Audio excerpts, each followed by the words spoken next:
Touchdown Tampa Bay, you're listening to the Pewtercast.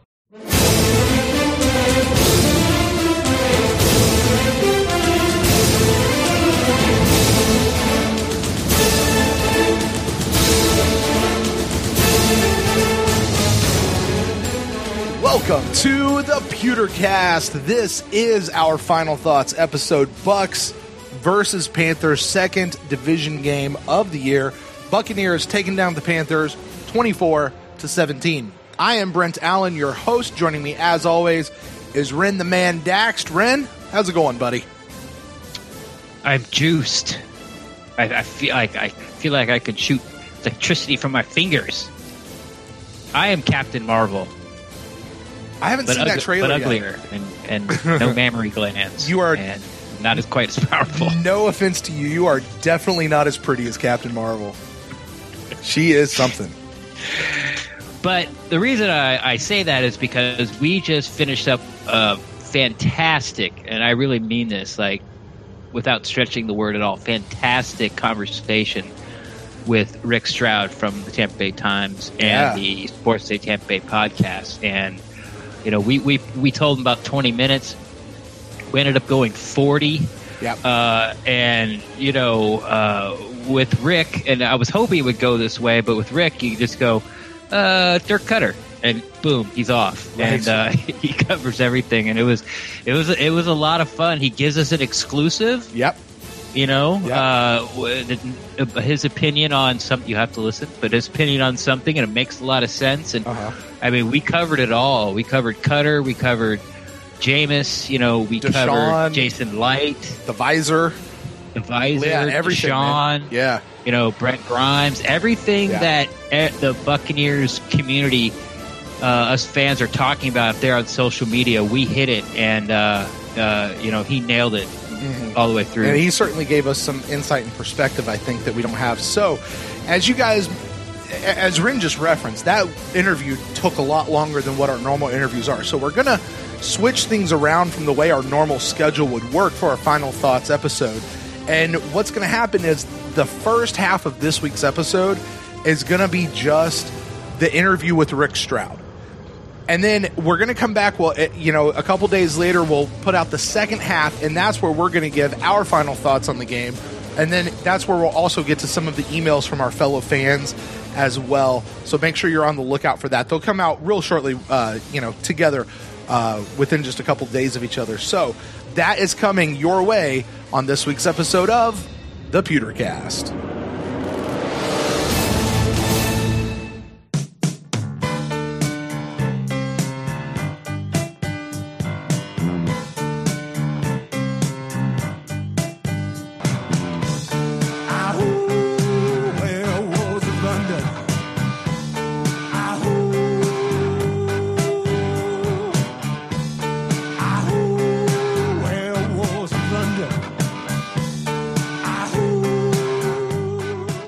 You know, I know that you went to Arkansas State on a baseball scholarship. You went there for journalism. So how did you get from the Red Wolves to, you know, being the most respected beat writer there for the Tampa Bay Buccaneers? Well, thanks for the compliment. Well, it was kind of a natural transition. But it took a while. I love sports. I was a baseball guy. My whole family is sort of a baseball family. My dad was really kind of a legendary coach, youth coach, especially in St. Petersburg. And he played for the St. Pete Saints back in the day, minor league baseball player in the Florida International League. And then, you know, he coached Legion Ball mostly was his claim to fame, St. Pete Post 14, and coached at Boca Ciega and St. Pete JCT where I played.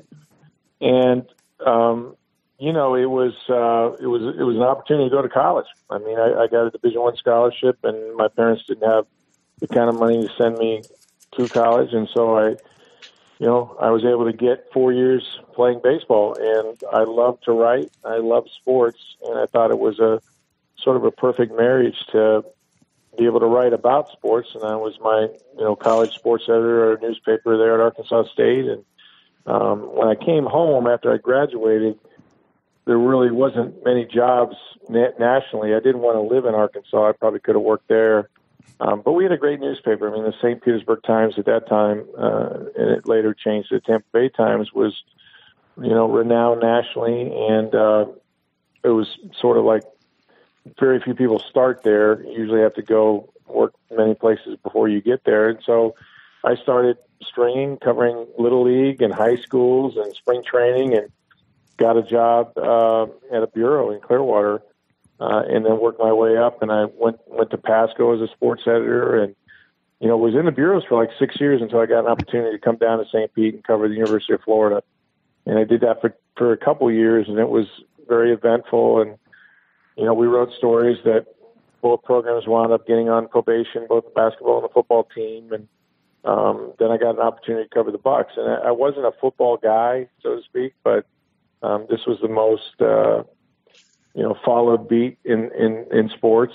And, I had a family at that time. I was starting one, and I thought, even though I loved baseball, I couldn't see myself being on the road, 86 days a year. So I decided that this would give me an opportunity to be at home and still maintain a family life. So I didn't plan on doing it this long. It was never my plan.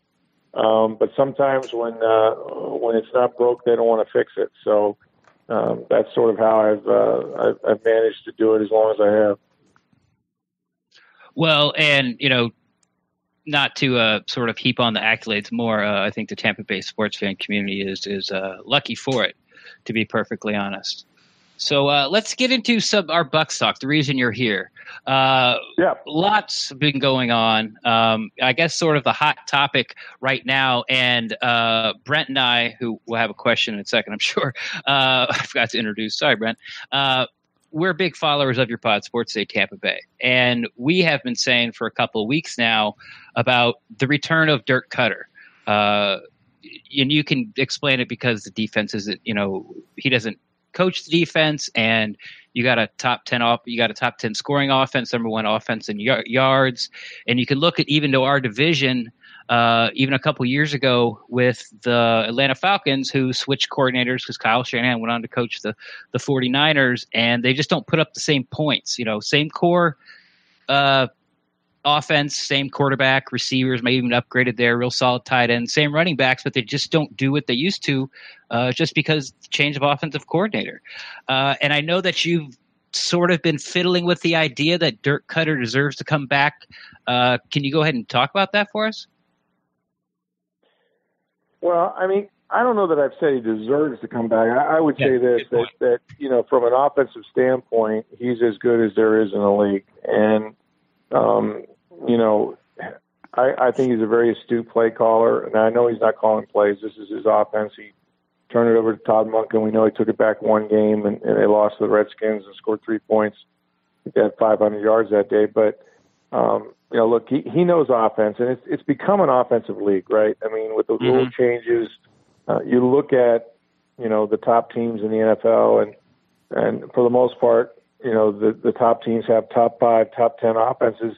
That's not the case with the top 10 defenses. I think there's one team out of the top 5 that have a really highly rated defense. I mean, the way the league is, it's about turnovers, not yards, and that's sort of how they rank teams. But all that said, I think Dirk is a good offensive play caller. Now, that doesn't mean a whole lot if you don't win. And Dirk said last year when they brought him back at 5-11 that the Glazers were courageous. And I've said this, I wonder how much courage they would need to do it again if he won 6 or 7 games. Tony Dungy was a really, really great head coach, Hall of Fame head coach, and a really good defensive play caller. And he didn't call the defense necessarily, but it was his defense. But you know what? They fired him. He had a top 5 defense every year.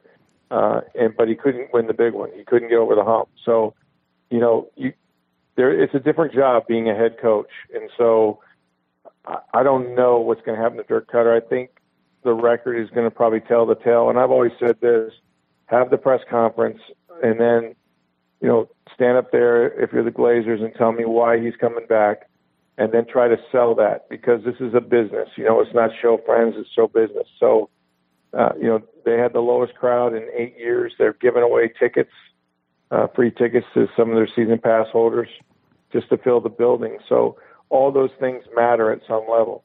Having said all that, there's still games to play. Jameis Winston has decided, pretty much willed himself not to turn the ball over these last few games. He can continue to do that. I know the defense isn't very good, but they've been playing better at home. And, they pretty much have to run the table to have any shot at a playoff. Mm-hmm. But with the way the season has gone, with as choppy as it's been, with losing your starting quarterback for 3 games, and I know that they went 2-1 and Fitzpatrick was all the rage, but that still affected the season and the rhythm of the season. So I don't know that he's coming back or that I think he deserves to come back. Tom Jones wrote a column that says he should. I think that you'd have to really weigh it against, who you're bringing in here. And there's always coaches that are available. There's always another option. There's always another direction you can go. But Dirk, I think, has kind of held up his end. He doesn't throw the ball. He doesn't throw the interceptions. He didn't get the players suspended.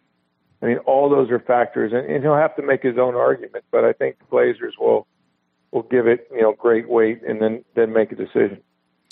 Well, Rick, hey, this is Brent. So with Dirk, I know a lot of people, especially towards the beginning of the season, were talking about how closely connected Dirk and Jason Licht are, especially as far as their jobs. So how do you think, or how do you feel the Glazers might be looking at Jason Licht, going forward, who's actually been here, a little bit longer than Dirk has? Well, again, it's a separate argument. They are together in that it's rare for a general manager to get an opportunity to hire 2 head coaches. It doesn't happen much. And, guys, usually when the number 1 overall pick is a quarterback and he fails, you don't survive that. You don't get a chance to take another quarterback in the first round. It's very rare. For better or worse, you're linked to that guy. He has to succeed. Now, I think Jameis is going to get a 5th year, so I'll anticipate that question. I think no matter what, the Glazers like him enough, and right now they're willing to roll the dice with the $20.1 million as far as the injury guarantee goes, or he wouldn't be playing now. But with Jason, the thing about the Glazers that I understand through the years is that they will have a meeting, and they will listen to your pitch. Jason Licht will have to come in and say, "Hey, here's what I think happened this year, and here's what I think about Dirk. Here's the mistakes I made. Here's what I could have done better."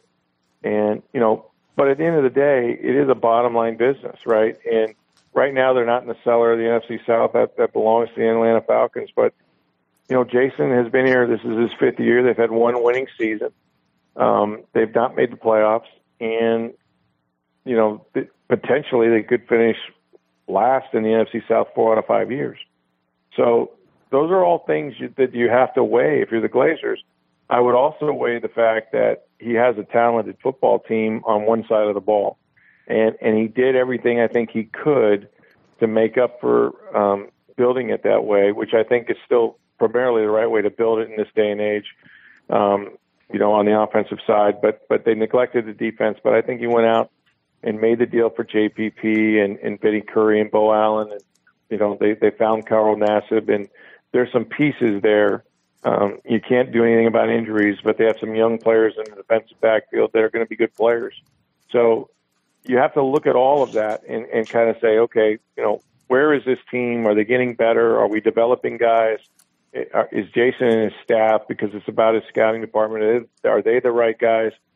And, even though this team hasn't won, I don't, every team makes mistakes in the draft. I don't know that Jason is responsible beyond acquiring the talent. I mean, at the end of the day, you bring the talent in here, and if it's good enough to win, it's up to the coaches to put them in that position to win. Mm-hmm. And so, I kind of think that he's done a pretty good job, but the results aren't there. So, it could go either way with him, but he probably in some ways has a better argument because they attach records to quarterbacks and coaches and not necessarily GMs, if that makes sense. No, it does, and it's a good point. And Brent and I here on the show, we agree with that assessment. We've talked about it a lot. You mentioned Jameis Winston and how his play now, especially his past 2 games, how you can see him willing himself not to turn the ball over. We're a Buccaneers fan podcast. As Buccaneer fans, we're crossing our fingers and hoping and praying that this is the Jameis Winston, that he's finally, it's sort of sunk in. He's learned his lesson, and this is what we're going to see going forward. Now, you have seen Jameis Winston pretty much day in and day out for 3+ years now, during the football season. What does your gut tell you which way? You can tell that he wants to go this way. Do you feel that he has a strong enough will to keep this going, or are you just sort of waiting for the other shoe to drop, and you're not going to be surprised at all if the turnover machine that once was Jameis Winston rears his ugly head again? Well, I don't think he's going to be perfect. I don't think any quarterback is. Right. I think that if you play in this league, you're gonna make mistakes, and I think Dirk recognizes that.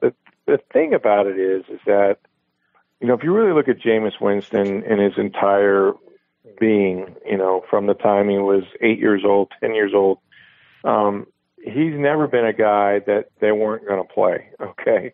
Right. The few times that he's had to sit out was because of disciplinary reasons, whether it was, at Florida State against Clemson because of what he said or shouted, in the student union or whatever it was, in the NFL because of his off the field situation with the Uber driver. And so it was always discipline. It wasn't, you're not good enough. Right. Right. But a couple things happened this year. Okay. When he got suspended, Dirk Koetter made the decision. And I don't know if it was the wrong one, but he said, you know what?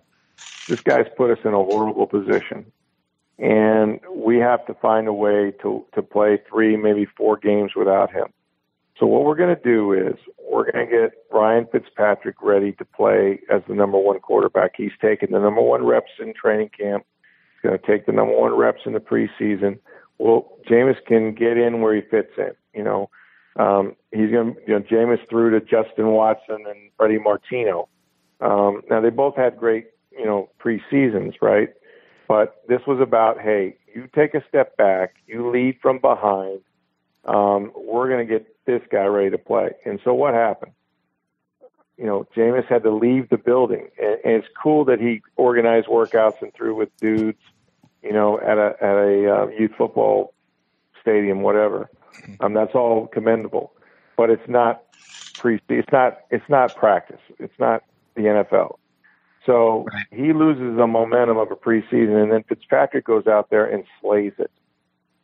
Player of the week, first 2 weeks, Fitzmagic, puts on Desean Jackson's outfit. This place was blowing up. People were wearing beards to the game, right? Mm-hmm. So if you're Jameis and you can't even have contact with players in your own team, you're sitting there going, and he said this, hey, they're not going to hand me my job back. I'm not Tom Brady, I'm not Ben Roethlisberger, where when my suspension's over, I go right back in the huddle. I'm going to have to earn this. And I'm not sure he did, but at the end of the day, when they gave it back to him, I think there was a part of Jameis that said, okay, watch this. Because he knew they were talented on offense. They had all kinds of weapons. And I think he went out there and tried to be the show. And I think that, now that he's had the job taken away from him, because somebody said, you're not good enough. You turn it over. Listen, we're sitting you down, not because of a suspension, but you're not good enough. Mm-hmm. Then it became about him. Then it became about, oh, wait a minute. This is about my career. This is about my money. This is about who I am and where I'm going to play. Oh, okay. All right, then. I can do this. I cannot turn the ball over. I can play winning football. Watch me. I'll do it. I can do it. And he did it. And you can see the wheels turning when he has the ball. I'm going to check this down. I'm going to run the ball here. I'm going to make quick decisions. I'm going to take this sack. And if I'm a coach, I'm thinking, great, maybe the red light went off. But I'm also thinking, why the hell didn't this happen 2 years ago? Right. Why it didn't cost it you my happen a job. year ago? Right. Rick, I got a question. It's just something a lot of the fans seem to be circling around and around and around. I haven't heard too many of the media guys saying. Just wondering if you can give us any insight on this whole Jameis wearing a visor thing. Is there anything to this visor? Because a lot of people seem to be blowing this way out of proportion to me. Can you shed any light? Like, is there anything to this visor that Jameis seems to be wearing and all of a sudden the interceptions stop? I don't know that it's, there's no magic to it. I mean, I don't know that he went to some witch doctor or something and said, put this thing on so I can't throw some picks or something. I mean, maybe it's a secret visor and he's got better eyesight or something. But at the end of the day, it's a clear visor. It's not one, you have to have permission to wear something that's shaded. Here's what I think. He's saying it's for swag. Okay. It's not for swag. Here's what I think, but I can't prove it. And this is kind of an exclusive for you guys. Here's what I think. When you wear that at 1 o'clock in the afternoon, all right, and I'm a defensive back, what am I seeing? Glare. Okay, I'm seeing glare. I'm not seeing his eyes. Right. It's a clear shield, but I can't. The sun's bouncing off that thing. It's made of whatever it's made of, but it's something in front of his face. Mm-hmm. My guess is that on some level, and I can't prove this, but on some level, he thinks that it helps not let defensive backs read his eyes. And if it's a 1%, 5%, 10%, 50%, whatever that is, they're not able to read him, what he's staring down as easily as they were if he didn't wear it. That's my theory. I like it. Competitive advantage. We know what a big fan of Koetter is of that. We're not going to tell Chicago who our starting quarterback is. Yeah, no one will give us an answer. There's no answer. It's like, I don't know why he wears it. That's been the theme this year for you guys, hasn't it, Rick? I'm trying to put the swag on. Come on, man. Rick, hasn't that been the theme? Like this whole year, like every time you guys ask a question, you can't get a straight answer, whether it's who's calling the plays or who's going to be the starting quarterback or why is he wearing a dang visor? Yeah. Well, you guys know this. If you're around football long enough, I mean, they it's the Manhattan Project. I mean, all of a sudden they're building the atomic bomb. I mean, right. It's football. Chase us out after 30 minutes of practice. Don't let anybody see what we're doing out here. Look, I don't want to watch. I've seen enough. I've seen thousands of practices. You're playing football. That's what you're doing. I get it. But you can be embedded with a troop into Baghdad.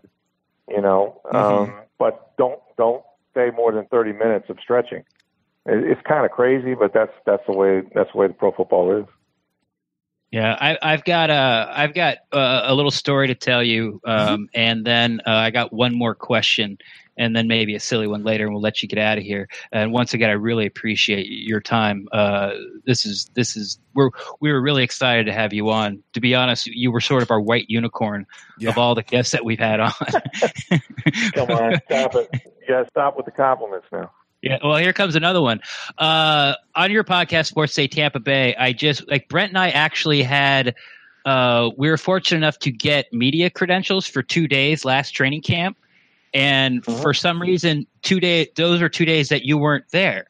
And actually, I was a little crushed because I wanted to go up and introduce myself, but I wanted to tell you how much I enjoyed that Andy Freed interview, especially part 1 that you had on your pod.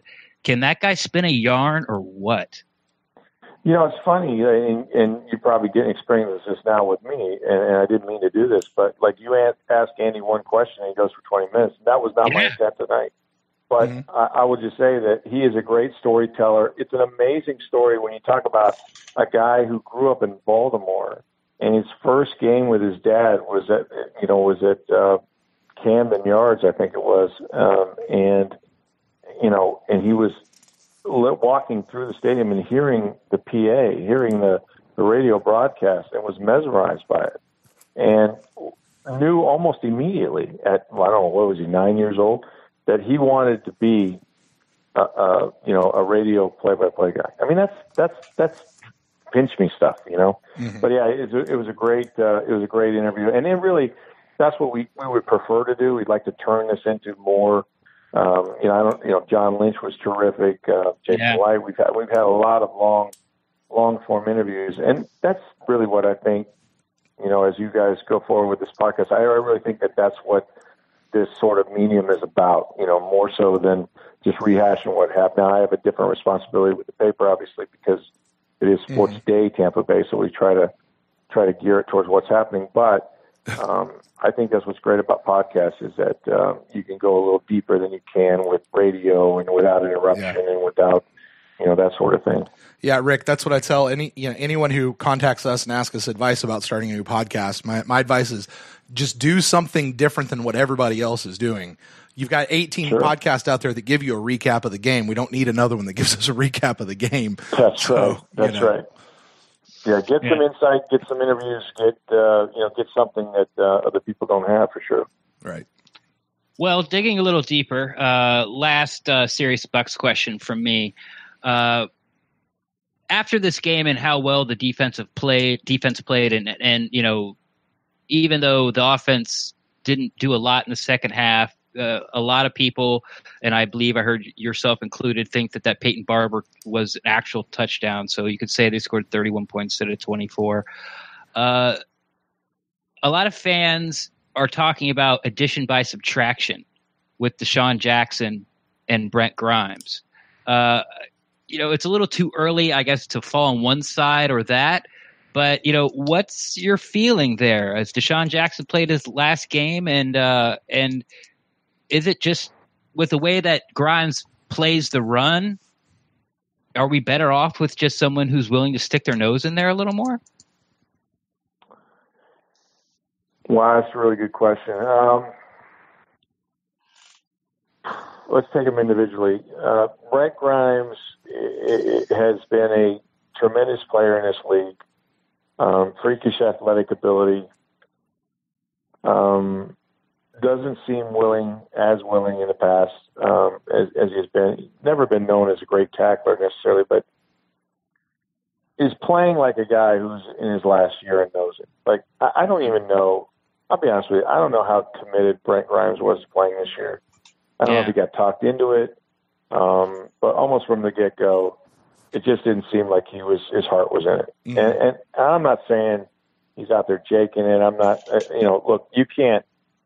It's hard to play in the NFL if you don't have a little something about you. And, so I wouldn't want to stand on a highway, with the traffic coming at me and tell somebody that, to do that, you're not courageous, because that's what those guys do every week. So, but having said that, I never got the feeling that he was all in. I just, and whether you're questioning his effort or his desire, or, you can put on the film and you can see where he's not as committed to sticking his face in the fan, as they say, as maybe he was when he was younger. Now, I know things I can't talk about right now, but at the end of the day, Brent has an injury, and it'll depend on what that injury status is, whether he plays or if he goes on IR. Or, I don't know. Like, it was something that came up late last week.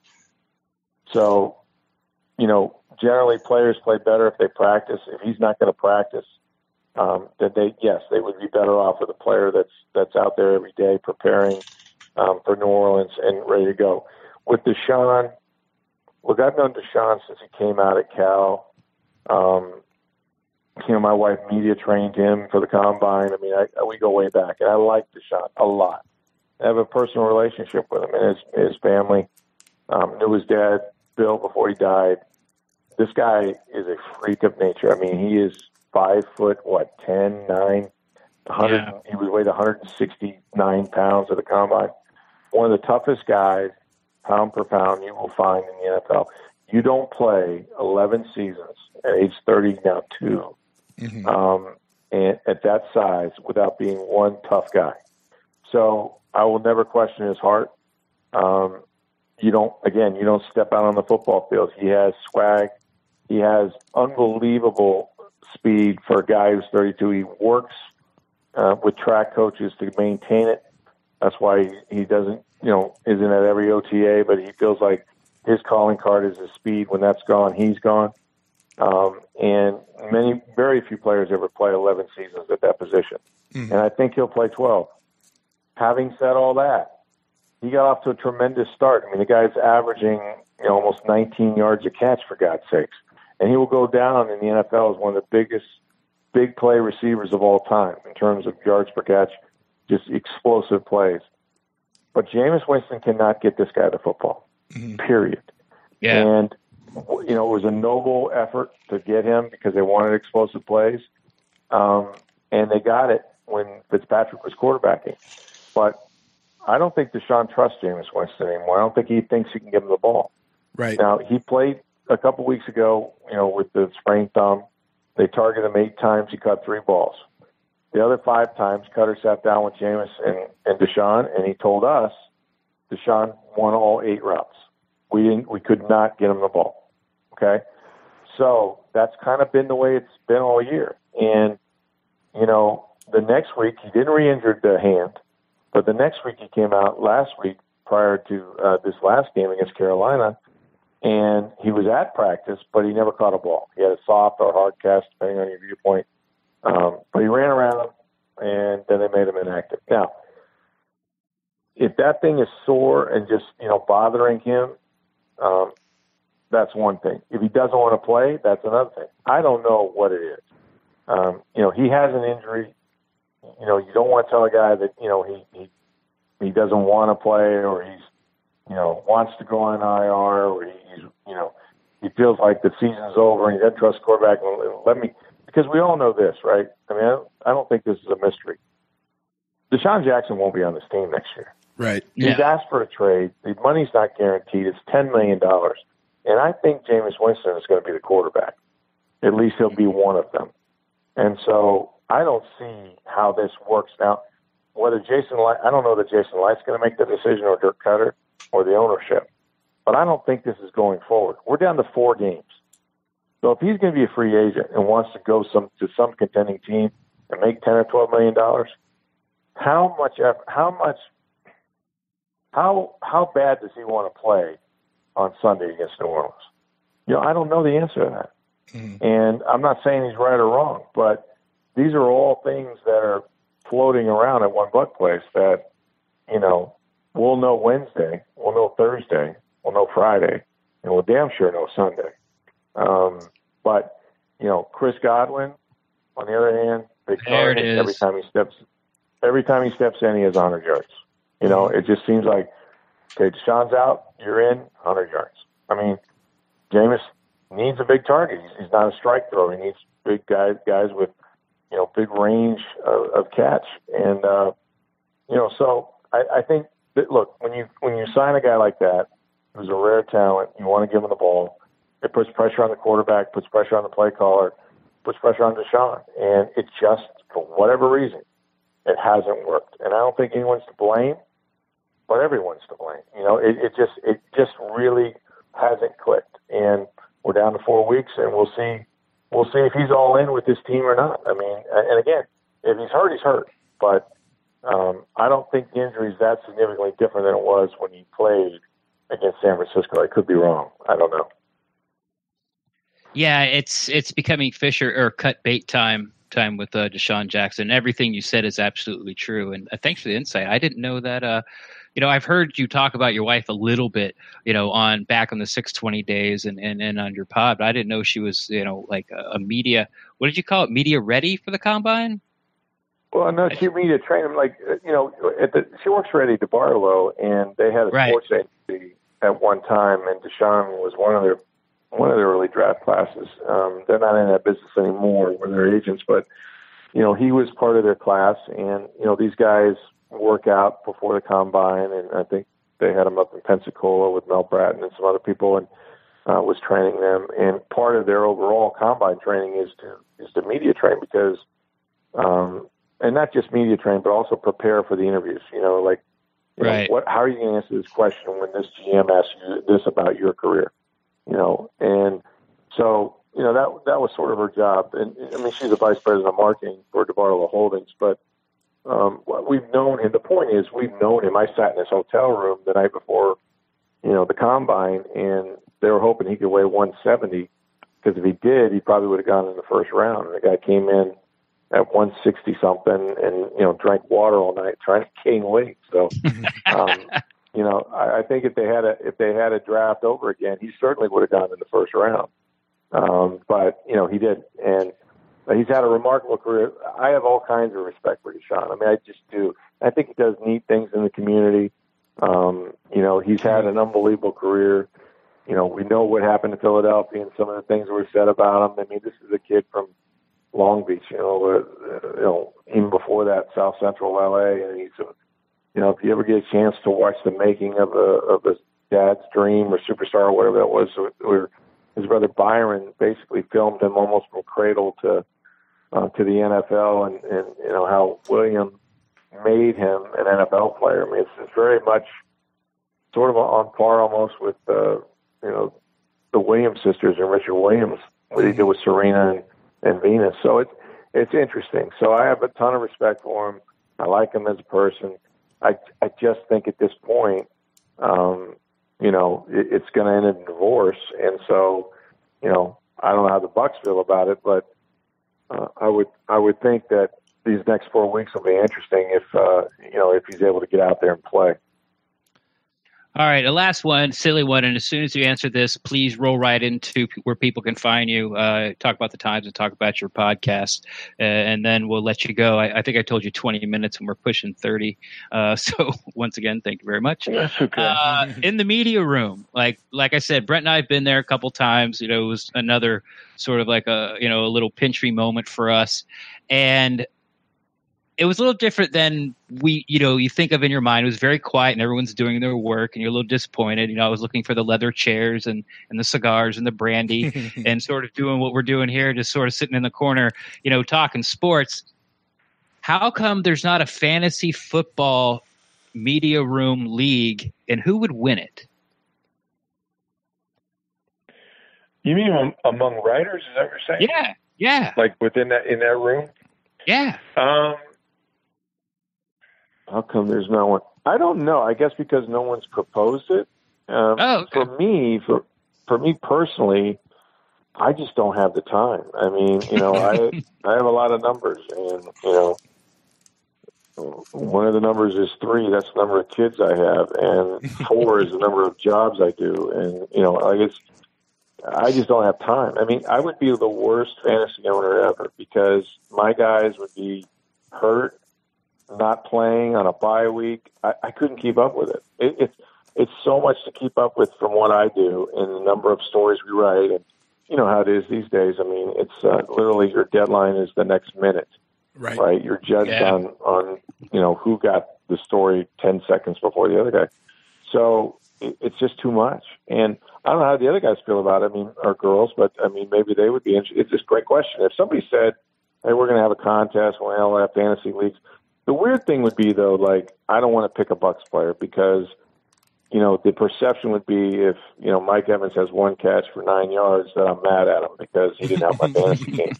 And I think that would be weird. Question in open locker room. Hey, Mike, dude, like, I'm going to write you about how bad you played, but, like, I'm really mad at you, too, because you hurt my fantasy team. Like, that'd be weird to me. I never really would understand how you would do that. So people ask me all the time, hey, help me out with fantasy. Who should I take with the Bucs? And I'm like, I don't know. I mean, I can tell you who I think's going to be a big part of their offense, but at the end of the day, don't hold me to it because it's if it was that easy, then everybody would be living in Las Vegas right now. But the answer is no one has said let's do it. So I guess there's not enough interest right now. Tell everybody where to find you. You can find me almost any place. You can find me at NFL Stroud on Twitter or Stroud at TampaBay.com. And, oh, God, I don't know. Sports Day Tampa Bay. Listen to that if you can, Monday through Friday. Rick, I hear there in the media room especially you're quite the impressionist. Do you have a favorite impression that you do? You guys ever listen to radio or what? No, podcast only, my friend. I'll tell you what, man. It's RG3, right? He's playing for what? The Ravens now? This guy's a Baylor Bear. He was a Brown Bear, you know what I mean?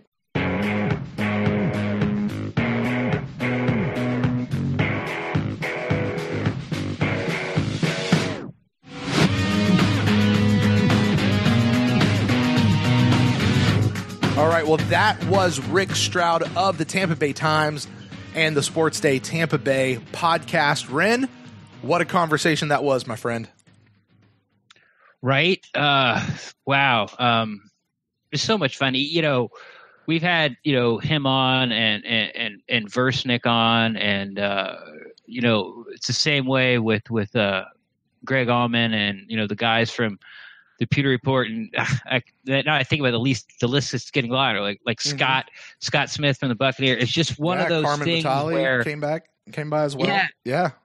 It's just one of those things where you just feel like you're sort of sitting on a bar stool, hanging out and talking sports, but mostly Buccaneers football. And as you guys heard in the interview, I kept saying, "Okay, last one, and then you're out of here. Last one, and then you're out of here." But we just kept going because it was just so much fun to talk to him, man. Well, with Rick, it's one of those, as he talks, it gives you like it pulls out questions from you, because you and I were even talking before the show, little peeling back the curtain for our listeners out there. We didn't have a lot of questions on deck for him. We're kind of saying like, this is sort of our white unicorn, like, a little starstruck, at least for me it was. Cause as you mentioned, Rick is kind of the one guy there in the media room we haven't really gotten a chance to talk to, like ever. Ever. Yeah, ever. So it was really cool to be able to get to talk to him. It was just like, well, where's this going to go and how's this going to work? But I mean, you guys heard it out there. It's as Ren said, you say Dirk Koetter and he goes. He went for 10 minutes on that alone. So, Ren, real quick before we close out the show and end this half of the Final Thoughts episode, man, pull out a couple of highlights from that interview there with Rick Stroud that you maybe kind of want to reiterate a little bit. Well, I guess, we could start with Dirk Koetter, where, I got this, and we'll be talking about it in the second half of the show with, the email show. Mm-hmm. Someone DM'd me and, they basically made a list on notes and then took a screenshot of it and sent it to me. Mm-hmm. Probably a little easier than typing it out on their phone. And one of the things he said was that he didn't remember me ever saying that I wanted to keep Koetter, or I thought it was a good idea because the offense was humming. Mm-hmm. Now that might be true before Derek said it on the Instacast show, Derek Old School Fournier. And I might have had, I feel like I've said it. Did I have conversation with you off air before then? I mean, about wanting to keep Koetter? Yeah, because the offense is going so well. Here's the thing is I came out a bunch of weeks ago and I don't remember exactly which game it was. And I kind of, I think it might have even been an instant cast. And I said, that's it. I'm done with Koetter.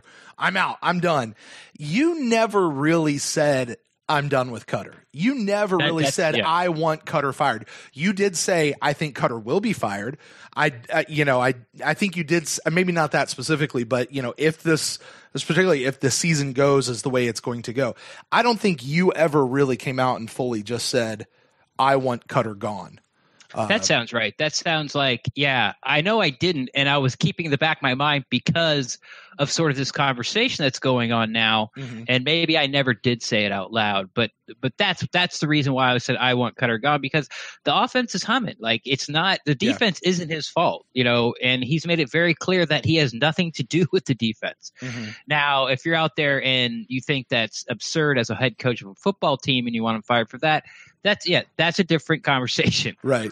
But, which, by the way, I tend to be on that side. As the head coach, I feel like you're responsible for the entire team, not just whatever your side of the ball is. So that's where the accountability factor for me kind of falls. However, I definitely understand your side, and I mean it's very compelling, Ren. It's hard to deny the success of the offense and to just say something as simple as, let's bring in another head coach and we'll just keep Todd Monken, because that's not how it works, folks. You're not going to get rid of most often. That's not how it works. Let's put it that way. So, it's the offense is rocking and rolling, and that's his side of the ball. And this is what I really want to see, I think, at this point, personally.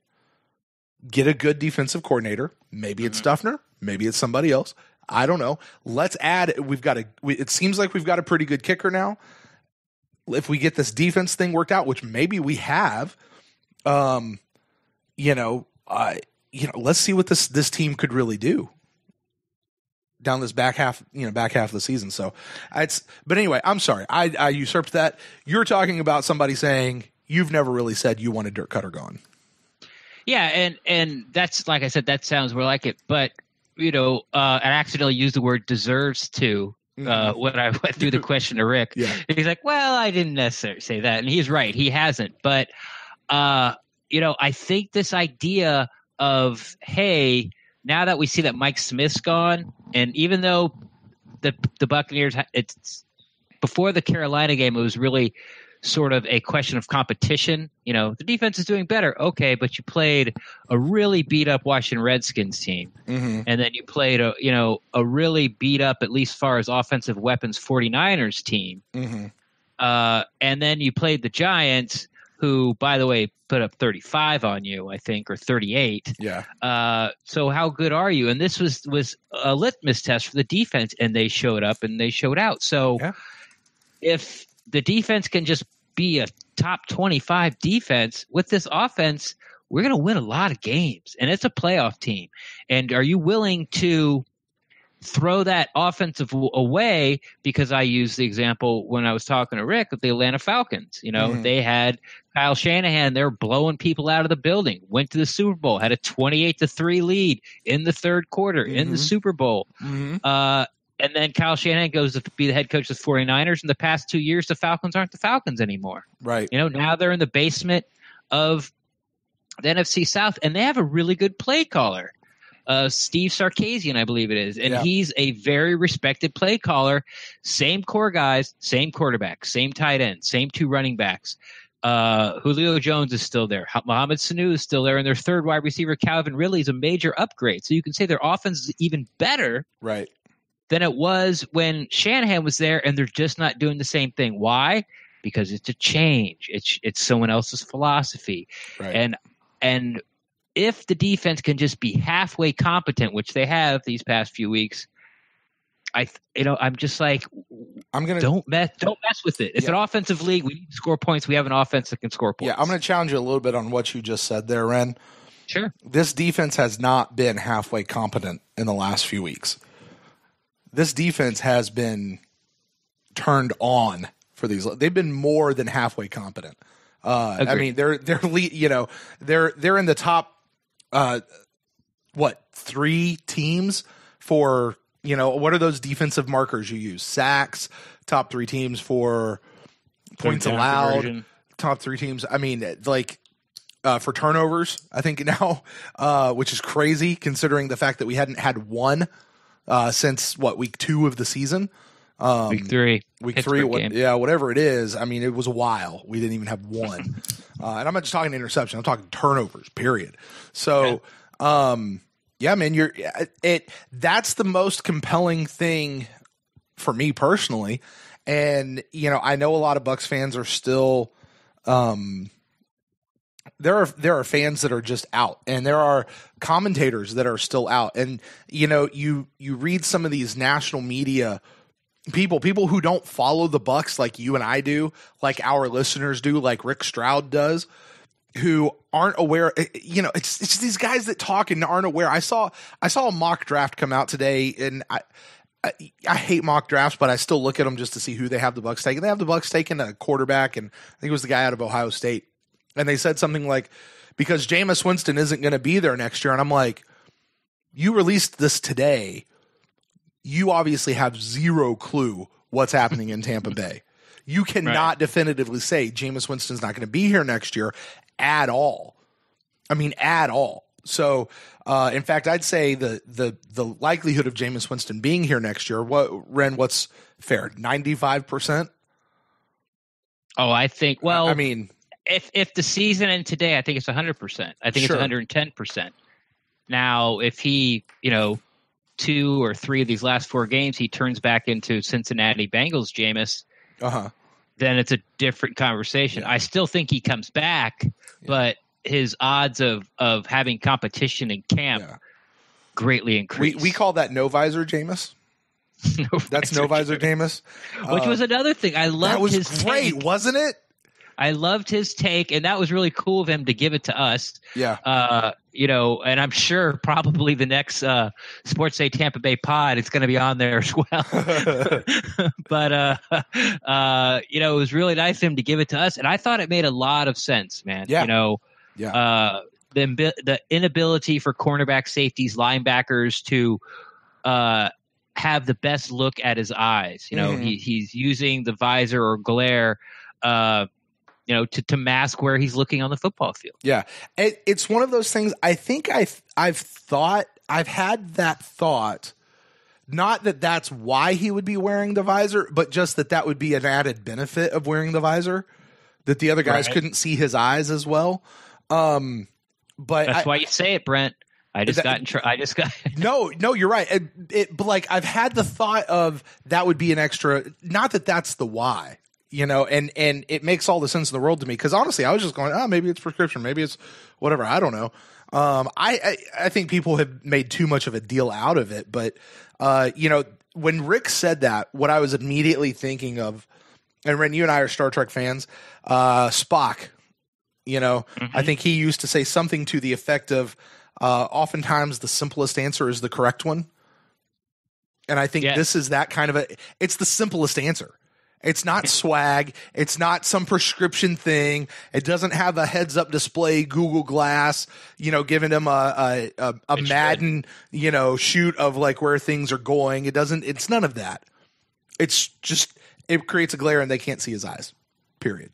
It just makes all the sense in the world to me. So, all right, Ren, you got anything else here before we kind of close out this half of the Final Thoughts episode for this week? Well, I think we should give out the shout out let's try that again. I think we should give a shout out to John Gruden for stopping by the pod. Yeah, man, that was fun. He's just kind of walking by, I guess, and that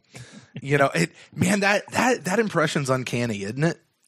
Yeah, he's good. It really is. I remember the first time I heard him do that, I think it was on the Sports Day Tampa Bay podcast. And I literally thought that they were playing like a clip, like sometimes they insert clips of the press conferences and stuff. Yeah. I really thought they were playing clips, from past Gruden press conferences. And wow, that was, that was a fun way to end that interview for sure. Yeah. And I also liked his take on Desean Jackson, giving, and I thought it was really cool giving at the end where we sort of talk about him again, giving the insight where they're giving him water and he was just pounding water all night long to try to hit 170 so he could get drafted higher. Right. And I bet that's a real interesting job. She doesn't do it now. Obviously you heard that she's VP of advertising, I believe it was. That, yeah.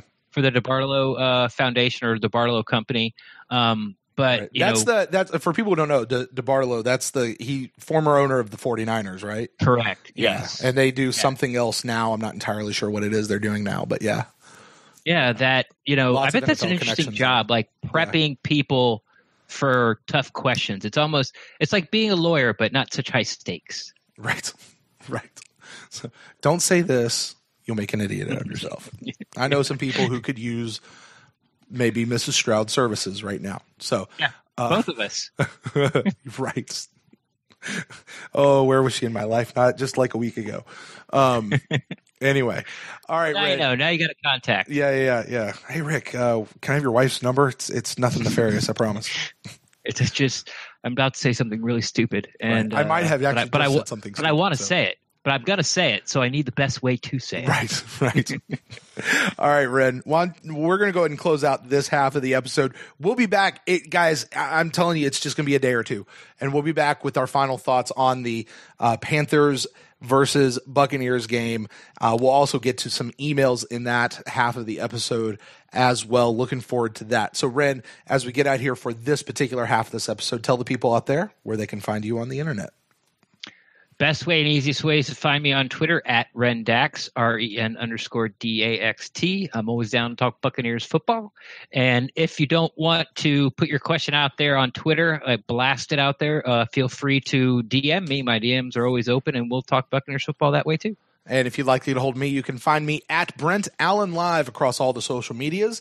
And you can find the show at The Pewtercast on Twitter and on Facebook. Shoot us an email to thepewtercast@gmail.com. Hey, would love to know your thoughts on anything that Rick Stroud brought up during his interview today. You can also join us as a patron of the show, helping keeping things going. You can join the growing community that is over there. Got a new patron earlier this week, Ren. Super excited. Shout out to Scott, who has joined us in our patron community. So thank you, Scott, for jumping in. So you guys make sure you check that out. Patreon.com/thepewtercast. We have a hangout coming out here real soon with those guys, Ren. Just for a certain level on the patrons, we get together. We just hang out for about an hour or so and talking Buccaneers football and all sorts of other things. So I can't wait for that one to happen here coming up real short. So, all right, Ren, well, we'll be back here in just a day or so with the second half of this show. But until then, guys, go Bucs.